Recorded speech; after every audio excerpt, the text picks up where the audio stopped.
বইটির শর্ত আনন্দ publishers private limited কর্তৃক সংরক্ষিত। আজকে থাকছে ষষ্ঠীপদ চট্টোপাধ্যায়ের লেখা প্রেতাত্মার ডাক। এটি আনন্দ পাবলিশার্স প্রাইভেট লিমিটেড কর্তৃক প্রকাশিত ষষ্ঠীপদ চট্টোপাধ্যায়ের লেখা 50টি ভূতের গল্প বইয়ের অন্যতম একটি গল্প। সেবার কলেরার মড়কে বাতাসপুর গ্রামটা ধ্বংস হয়ে যাওয়ার মতো হয়েছিল। সেকালে গ্রামে ঘরে এই রোগ একবার ঢুকলে গ্রামকে গ্রাম উজাড় হয়ে যেত। বাতাসপুরের পাশের গ্রামে আমার এক মেসোমশাই থাকতেন। তিনি ছিলেন ডাক্তার। তার মুখে গল্পটা যেমন শুনেছিলাম ঠিক তেমনভাবেই বলছি। তখন শ্রাবণ মাস। সকাল থেকেই সেদিন প্রচণ্ড দুর্যোগ চলছে। সেই দুর্যোগে সারাদিন রোগী দেখে রাত্রিবেলা ক্লান্ত হয়ে ঘুমোচ্ছি। এমন সময় হঠাৎ দরজায় কড়া নাড়ার শব্দ।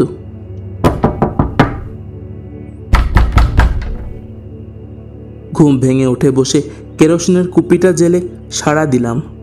কে? বাইরে থেকে কোনো প্রত্যুত্তর এলো না। তাই আবার জিজ্ঞেস করলাম, কে ডাকে? এবার উত্তর এলো, আমি সনাতন। একবার দরজাটা খুলো না ডাক্তারবাবু। সনাতন বাতাসপুরে থাকে। কাল ওর স্ত্রী কলেরায় মারা গেছে। কিন্তু এত রাতে সনাতন আবার এসেছে কেন? তবে কি আবার নতুন করে কারো অসুখ করলো?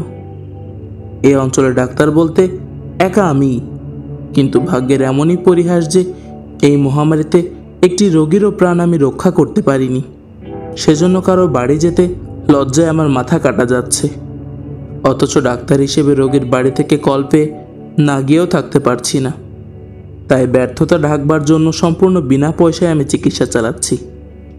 আমি বিছানা থেকে উঠে এসে সনাতনকে দরজা খুলে দিতেই সনাতন অন্ধকারে বাইরে দাঁড়িয়ে হাউ হাউ করে কেঁদে উঠল। ডাক্তারবাবু গো, বাঁচান। কি হলো সনাতন? কার কি হলো আবার? আমার এই একটি মাত্র ছেলে ডাক্তারবাবু, তারও হয়েছে। যেমন করেই হোক ওকে আপনি বাঁচান। বউটা গেছে, ছেলেটার মুখ চেয়ে বুক ধরে বেঁচে আছি। ও চলে গেলে আমাকে আত্মহত্যা করতে হবে ডাক্তারবাবু, না হলে আমি পাগল হয়ে যাব। আমি সনাতনকে আশ্বাস দিয়ে আমার ডাক্তারির ব্যাগটা ওর হাতে দিলাম। ব্যাগ নিয়ে সনাতন বলল, হ্যাঁ আমি তাহলে এগোচ্ছি ডাক্তারবাবু, আপনি আসুন। ছেলেটা ঘরে একলা আছে। হ্যাঁ হ্যাঁ যাও, আমি এক্ষুনি যাচ্ছি। সনাতন এগোলো। আমি চালাঘর থেকে আমার শীর্ণকায় ঘোড়াটাকে বের করে আনলাম। তারপর ছাতা মাথায় দিয়ে তার পিঠে চেপে টর্চের আলোয় পথ দেখে বাতাসপুরে চললাম। রাত তখন 1:30। দুর্যোগ খুব বেশি না হলেও ঝিমঝিম অনবরতই চলছে। মাঝে মাঝে বিদ্যুৎ চমকাচ্ছে। গুড় গুড় করে মেঘও ডাকছে মাঝে মাঝে। আশ্বাস শেওড়া, বাবলা ও খেজুর গাছের গা ঘেঁষে আমি মেঠো পথে ঘোড়ায় চেপে চলেছি। কিছুটা পথ আসার পর হঠাৎ মনে হলো, সনাতন গেল কোথায়? ও তো আমার আগে গেলেও পায়ে হেঁটে গেছে, কিন্তু আমি চলেছি ঘোড়ায় চেপে। এতক্ষণে তো ওকে ধরে ফেলবার কথা। যাই হোক, বাতাসপুরে ঢোকার মুখে একটা খাল আছে। সেই খালের ধারে এসে থামলাম আমি। এইখানে একটা পিটুলি গাছের গুড়িতে ঘোড়াটাকে বেঁধে রেখে একটা অপলকা সাঁকো পার হয়ে ওপারে গেলাম। খালের দুপাশে কালকাসুন্দে ও বেড়াকলমের ঝোপ। সাঁকো পেরোতেই শুনতে পেলাম অন্ধকারে ঝোপের ভেতর থেকে কে যেন ডুকরে কেঁদে উঠল। ডাক্তারবাবু, ছেলেটা বাঁচবে তো? গায়ের লোম খাড়া হয়ে উঠল আমার। শরীরের সমস্ত রক্ত যেন হিম হয়ে গেল। এ যে সনাতনের বউ সৌদামিনীর গলা, যে সৌদামিনীকে আমি ডাক্তারি বিদ্যা প্রয়োগ করেও বাঁচাতে পারিনি। কাল দুপুরে আমার চোখের সামনে সে মারা গেছে। গায়ের লোকেরা মুখাগ্নি করে কাল যাকে খালের জলে ভাসিয়ে দিয়েছে, সেই সৌদামিনী ছেলের অসুখের জন্য হাহাকার করে উঠল কি করে? এমন সময় অপ্রত্যাশিতভাবে সনাতনের দেখা না পেলে হার্ট ফেলই করে ফেলতাম। সনাতন একটা হারিকেন নিয়ে এগিয়ে এসে বলল, তাড়াতাড়ি পা চালিয়ে আসুন ডাক্তারবাবু, ছেলেটা কেমন করছে। আমি ভীত হয়ে বললাম, কিন্তু সনাতন, একটু আগে তোমার বউয়ের গলায় কে যেন। ও সবে কান দেবেন না ডাক্তারবাবু, ওরকম অনেক কান্নাই শুনতে পাবেন এবার থেকে। সারা গা উজাড় হয়ে গেল। মানুষের আত্মাগুলো সব যাবে কোথায়? তাড়াতাড়ি আসুন। আমি মনে সাহস সঞ্চয় করে সনাতনের পিছু পিছু চললাম। কি জোরে জোরে হাঁটছে সনাতন। তারপর একসময় সনাতনকেও দেখতে পেলাম না। দেখলাম শুধু হারিকেনটায় মাঠের উপর দিয়ে ভেসে ভেসে চলছে। আমার তখনকার অবস্থার কথা বলে বোঝাবার নয়। আমি মন্ত্রমুগ্ধের মতো সেই আলোকে অনুসরণ করলাম। একসময় আলোটাও মিলিয়ে গেল। আমি তখন সনাতনের ঘরের সামনে দাঁড়িয়ে আছি। ঘরটা অন্ধকার।